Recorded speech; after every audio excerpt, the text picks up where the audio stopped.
Olá, meus irmãos, bem-vindos ao canal Mistério Palavra do Senhor. Hoje nós vamos começar a estudar um livro chamado Sapiensal, o livro de Jó. Jó, Salmos, Provérbios e Eclesiastes são chamados de sapiensais, são livros de sabedoria. Bom, o livro de Jó,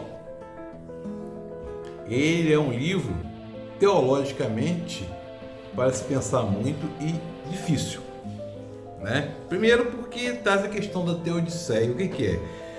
A teodiceia é a justiça de Deus diante do sofrimento humano, né? E a gente tem que lembrar também que esse livro aqui não faz nenhuma menção a Israel, esse livro de Jó, e é anterior, inclusive, o personagem Jó é anterior a Abraão, tá? E a gente tem que pensar, poxa, será que Deus ele é sarcástico e nós somos bonzinhos? E interessante observar que aqui tem algumas perguntas possíveis. Deus não é onipotente, se ele permite o mal? Deus não é justo? E aí que você vê tem um elemento aqui de maligno, um elemento ruim, né? E, mais importante, o homem é inocente? Né? Agora, a gente tem que ver que isso aqui é no Israel antigo. Qualquer solução que se apresente aqui, se é verdade que há uma solução, ela é puramente da época do Israel antigo, tá? É uma solução israelita, não é uma solução nossa, né? Porque no antigo Israel, na antiguidade bíblica, Deus é inquestionável no sentido de ser onipotente. E era atribuído a Deus também, era atribuído a Deus as questões das maldições e bênçãos, né? E a gente tem que pensar muito sobre isso, porque hoje há toda uma questão aí, se você não prospera, você é amaldiçoado, você está em pecado. Se você prospera, você é bendito, né? E não é nada disso. O sofrimento humano é inerente à condição natural humana da nossa natureza caída, né? E o livro começa assim, né? Na terra de Uz vivia um homem chamado Jó. Era homem íntegro, justo e temia Deus, evitava fazer o mal. Ele tinha 7 filhos e 3 filhas, possuía 7.000 ovelhas, 3.000 camelos, 500 juntas de bois, 500 jumentos e tinha muita gente a seu serviço. Era o homem mais rico do Oriente. Então você está vendo aqui que já está localizando Jó no Oriente e na terra de Uz, de onde saiu Abraão. Ali não havia ainda o Israel formado, né? Seus filhos costumavam dar banquete em casa, um a cada vez, e convidavam suas 3 irmãs para comer e beber com ele. Terminando o período dos banquetes, Jó mandava chamá-los e fazer com que se purificassem. Havia uma noção aqui da divindade, né? E que havia a questão da purificação. Entretanto, aqui você vê aqui um contexto já israelita colocado aqui, porque não foi Jó que escreveu isso aqui, né? Não foi Jó que escreveu, tá vendo? Mas foi um israelita. Você está vendo que foi um israelita, né? E aí vai ver, depois de ter narrado isso tudo aqui, a primeira aprovação de Jó. Certo dia os anjos vieram apresentar-se ao Senhor, os anjos vieram apresentar-se ao Senhor e Satanás também veio com eles. Aí aqui a gente já vê uma contradição, você vê que isso aqui é uma ironia, né? E disse o Senhor a Satanás: de onde você veio? É um sarcasmo, né? Porque Deus é acima disso tudo, né? Isso aqui é para elaborar uma construção, né? Até porque isso é o prólogo, depois vem em forma de prosa, depois vem uma narrativa e no final em forma de prosa, um epílogo em forma de prosa, né?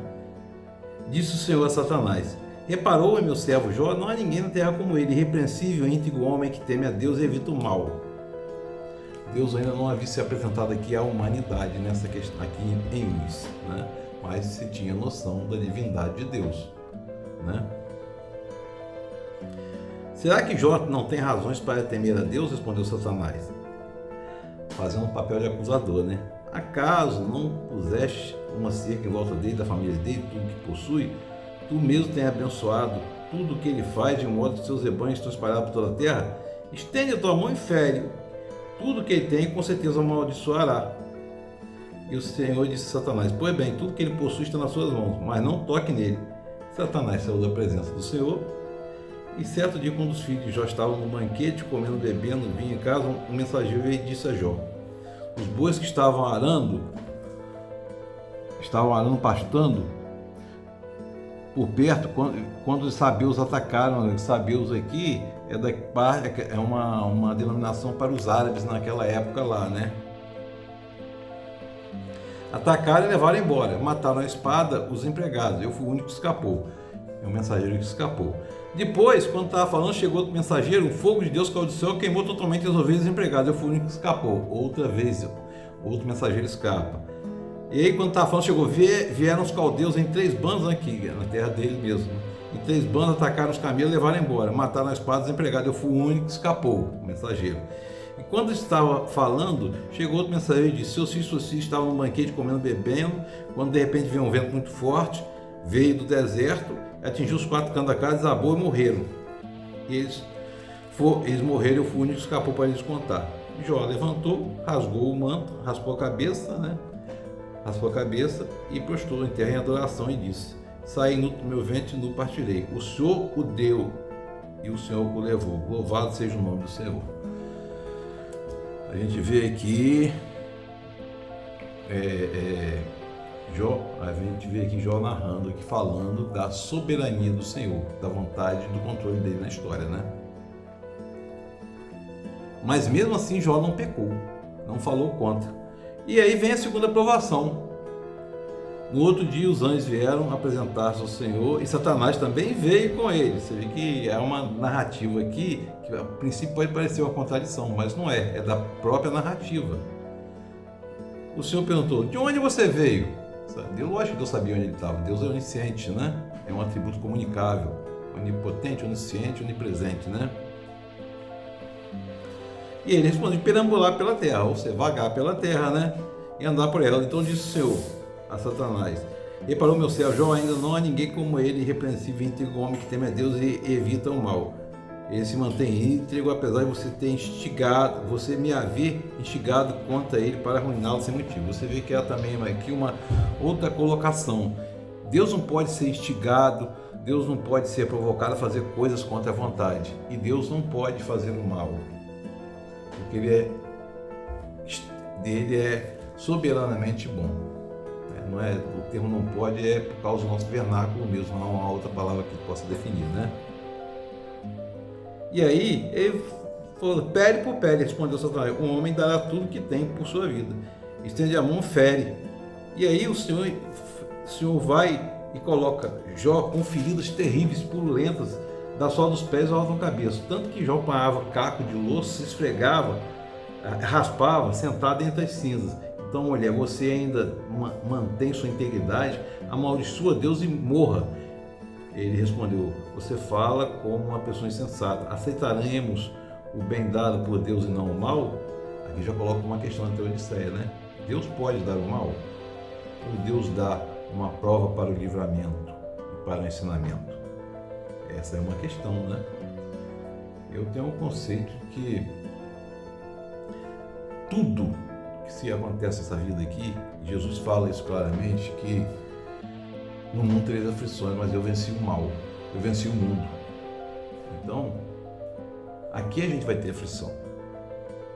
Aqui a gente vai ter aflição. E Paulo responde uma outra questão: o mal que eu não quero, esse eu faço, porque o mal é intrínseco a nós, na nossa natureza caída. Mas o bem que eu quero, esse eu não faço, porque a gente aspira a Deus, né? Essa é uma questão que responde claramente isso aqui. E Jó não pecou, né, com seus lábios. E aí, quando 3 amigos de Jó souberam, ele faz, Bildade, Zofar, souberam de todos os males que eu havia atingido, saíram a cada um da sua região e combinaram de se encontrar juntos. É lógico que demorou algum tempo, que naquela época não tinha WhatsApp, não tinha telefone, não tinha nada, né? E encontraram e começaram a chorar em voz alta. Cada um deles rasgou seu manto e colocou terra sobre a cabeça. Depois os 3 se assentaram ao chão com ele durante 7 dias e 7 noites. E ninguém lhe disse uma palavra, pois viam como era grande o seu sofrimento. E aqui uma grande lição também, nesse pedaço aqui. A presença de um amigo às vezes basta, calado basta conforto. E o nosso maior amigo, Deus, às vezes fica calado, mas fica nos confortando sempre, porque Ele está sempre ao nosso lado. Que o Espírito Santo de Deus esteja sobre nós. Lembre-se de uma coisa, ninguém pode proferir maldição sobre você, porque é nossas maldições, Jesus se fez maldito e pregou no madeiro por nós. Deus nos abençoe. Amém.